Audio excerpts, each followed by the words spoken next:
Malheureusement, je crois que les chirurgiens ont raison. Si on ne tente rien rapidement, il sera bientôt incapable de marcher. Mais une opération est-elle encore possible? Quelles décisions prendront les médecins? Et quelles en seront les conséquences pour Jordan? Le lendemain, à Washington, la bonne humeur de Jordan a disparu. Le jeune garçon et sa maman sont angoissés par la longue journée d'examen qui les attend. Il avait mal ce matin et il était un peu grognon. Et vous savez, il me criait dessus. Et du coup, moi aussi. Et il m'a dit « j'ai mal, c'est pour ça que je suis comme ça ». Alors on a eu une petite conversation tous les deux. Et je lui ai dit d'arrêter de me cacher des choses. Je n'ai pas besoin d'être protégée. Si tu as mal, dis-le-moi. J'espère qu'il a compris. S'il a des douleurs, il doit me dire « je suis pas bien, j'ai mal », plutôt que de faire comme si de rien n'était, d'être en colère et de s'en prendre à moi.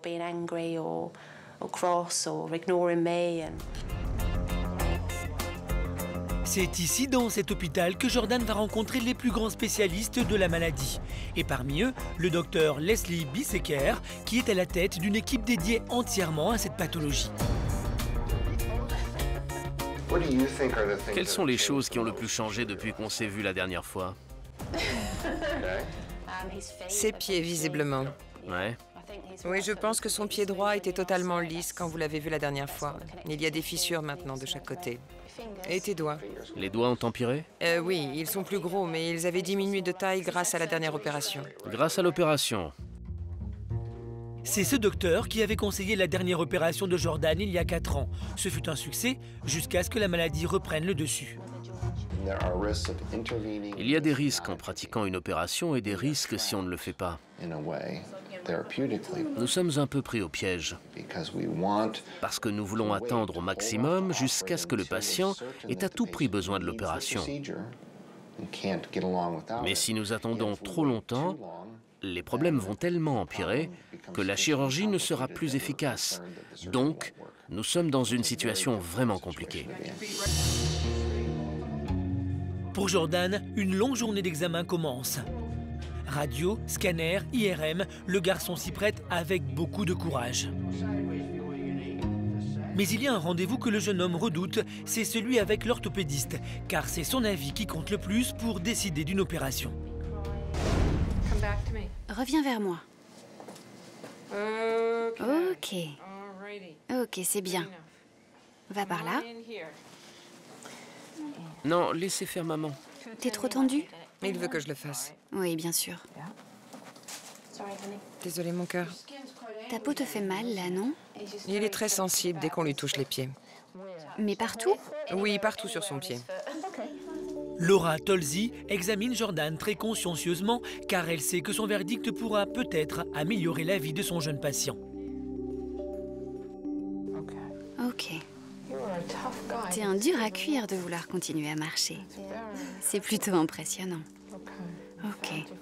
En fait, si nous pouvions remettre ta rotule comme ça, elle ne serait plus à 45 degrés, comme ça. Est-ce que je peux toucher le dessus de ton pied? Après ce long examen, l'orthopédiste peut parler seul à seul avec Tracy. Elle a besoin de faire le point sur la situation. Malheureusement, je crois que les chirurgiens ont raison. Si on ne fait rien rapidement, il ne pourra plus marcher. Et nous voulons qu'il y ait un maximum d'années de liberté devant lui. Donc, quand vous dites rapidement, qu'est-ce que vous entendez par là? C'est difficile à dire exactement. Bon, le premier objectif, c'est de ne pas le couper du monde.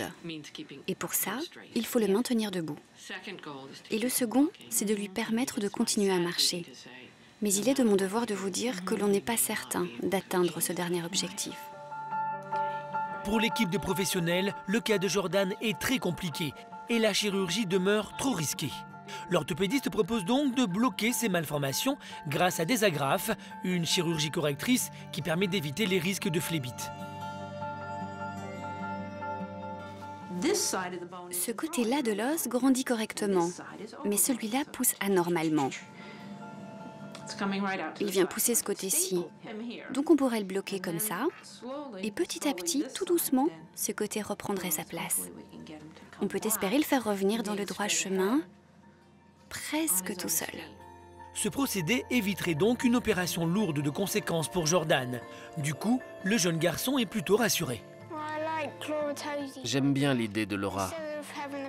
Au lieu d'avoir une grosse opération comme la dernière fois, elle veut juste placer des agrafes et permettre à mon os d'arrêter de pousser. Comme ça, il devrait cesser de se tordre. Il est temps pour Tracy et son fils de rentrer en Angleterre, où le jeune garçon pourra se faire opérer. Grâce à l'avis des spécialistes américains, ils connaissent exactement la bonne marche à suivre. Pour Jordan, ce voyage est très enrichissant, et pour Tracy, il est temps de faire le bilan. Vous savez, comme l'a dit le docteur Bisseker, ça va être de pire en pire. Et il va devoir faire avec. Nous allons devoir faire avec. Et je ne pense pas que ça va être facile.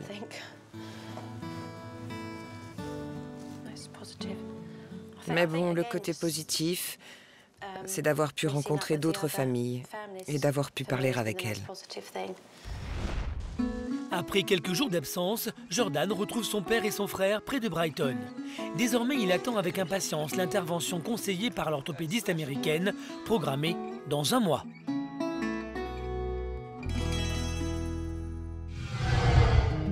Trois mois plus tard, Jordan entame une nouvelle étape dans son combat contre la maladie. Il a été opéré comme prévu chez lui, en Angleterre. Alors j'ai 8 agrafes dans mes jambes, enfin 4 dans chaque. Mais malheureusement, 2 d'entre elles ont bougé et sont sorties de ma jambe gauche. Donc, on a dû les remettre. Jordan a encore besoin d'une longue rééducation pour retrouver l'usage de ses jambes. J'espère que je vais pouvoir remarcher un peu mieux et que je n'aurai pas à aller dans un fauteuil roulant. En tout cas, c'est pour l'instant mieux que ça ne l'était avant. Les premiers résultats sont plutôt encourageants. Jordan commence à retrouver sa mobilité. Il pense même bientôt reprendre l'entraînement de football.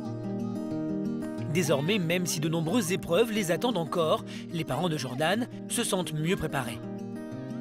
Il faut apprendre à vivre l'instant présent après tout.